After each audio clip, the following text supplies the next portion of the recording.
Hello everyone, my name is Devin Hunter, and today I want to talk to you all about the advantages and disadvantages of using an ultrasonic sensor for navigation tasks with an unmanned ground vehicle. This work was done mostly by myself, but also with the assistance of my mentor, Dr. Nicholas Roy, along with other members of the Robust Robotics Group. Now, with that being said, I know some of you may be wondering, what exactly is an unmanned ground vehicle?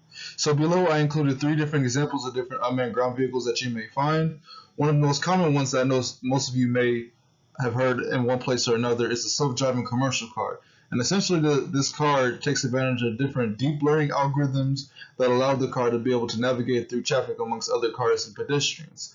And one of the main issues that I saw with all of these different UGVs is that essentially they all require very expensive sensors in order to complete all the different navigation tasks that we want for them to accomplish. And in this experiment that I proposed, I essentially wanted to use a low-cost sensor in order to accomplish some of those same navigation tasks with a smaller UGV. And the low-cost sensor that I decided to use for this study was the HC-SR04 ultrasonic sensor.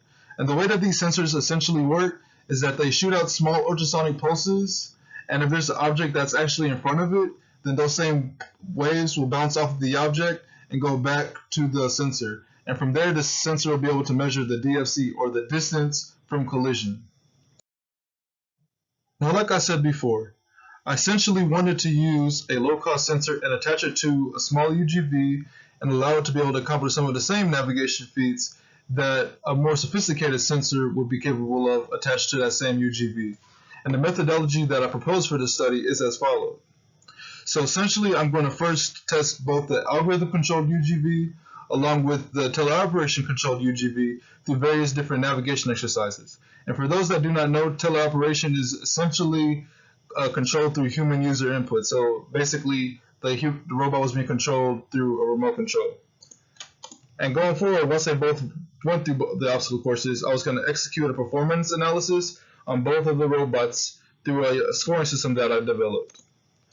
And from there, I was going to compare the scores to determine the areas that the algorithm-controlled robot performed as well or better, or maybe even worse in comparison to the human-controlled robot.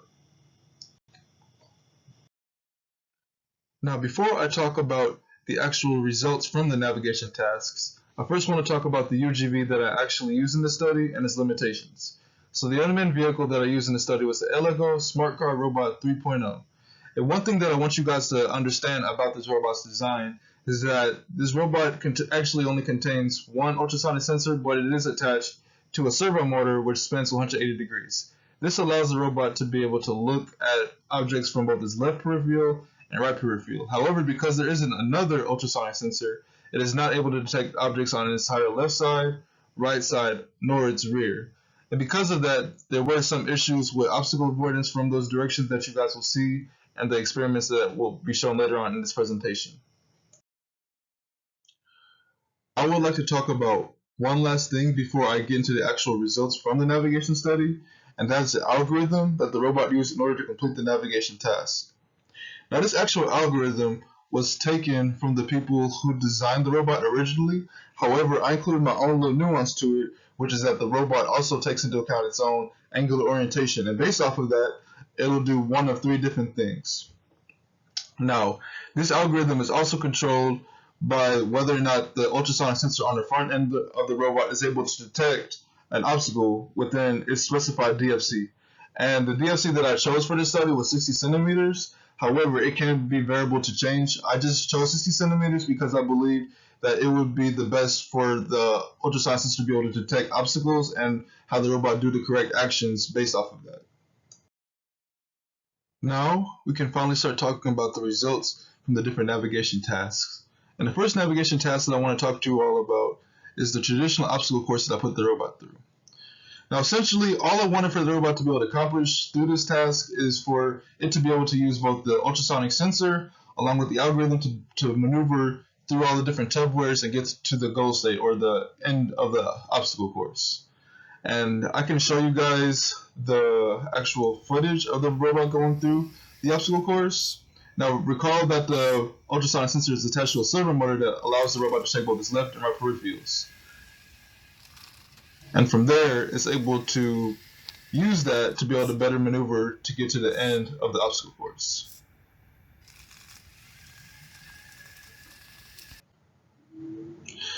And it made it through. Now, the white data is the data that belongs to the algorithm as it was going through all the different trials, and the blue data is the data that belongs to the humans as it was going through the same number of trials.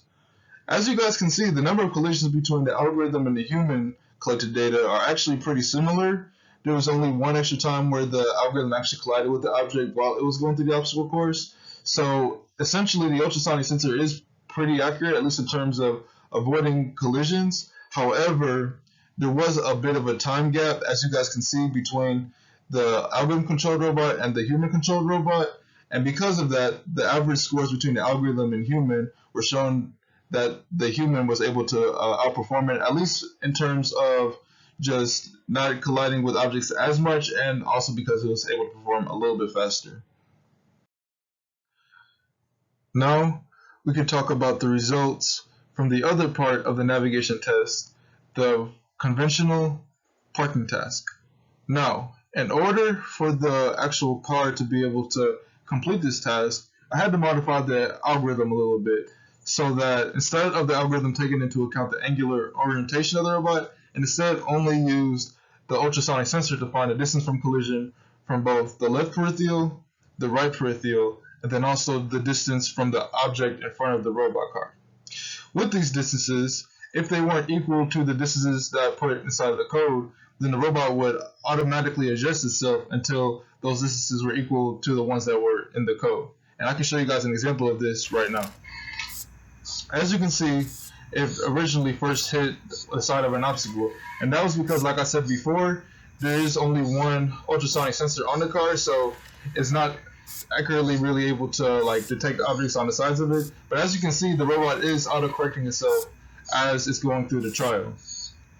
Now, moving forward, these are the scores that the algorithm was able to achieve going through this same trial 5 times, along with the human user scores. And as you can see, the human user was able to also beat the algorithm in this case. And that was mainly because, like I said before, there was many times where the algorithm was running into a collision, or also that it would just park beyond the lines or right on the line. So because of that, it would draw the points down just a little bit. As you all can see, through both tests, the human user proved to perform better than what the algorithm is capable of. However, there are alternate routes that I could take that could better improve the navigation of the UGV. The first option would be to include another ultrasonic sensor, which this would allow for better sensing of the environment, and with that, it would allow for better maneuvering as it reaches different obstacles. The second option would be to implement an actual neural network into the algorithm, which would take advantage of different sensor data, and with that sensor data, it would tell the robot to do certain commands based off of that data. And the third option would be to include ROS and SLAM, which is essentially another way of including advanced 3D mapping technology. And with this would allow for the robot to be able to know exactly where obstacles are in the space and maneuver them as they're going to their goal state. And these are my references. This is the end of the presentation. Thank you for watching, and I also want to give acknowledgments to all the people at the Robust Robotics Group, including Dr. Nicholas Roy, for their help in this project.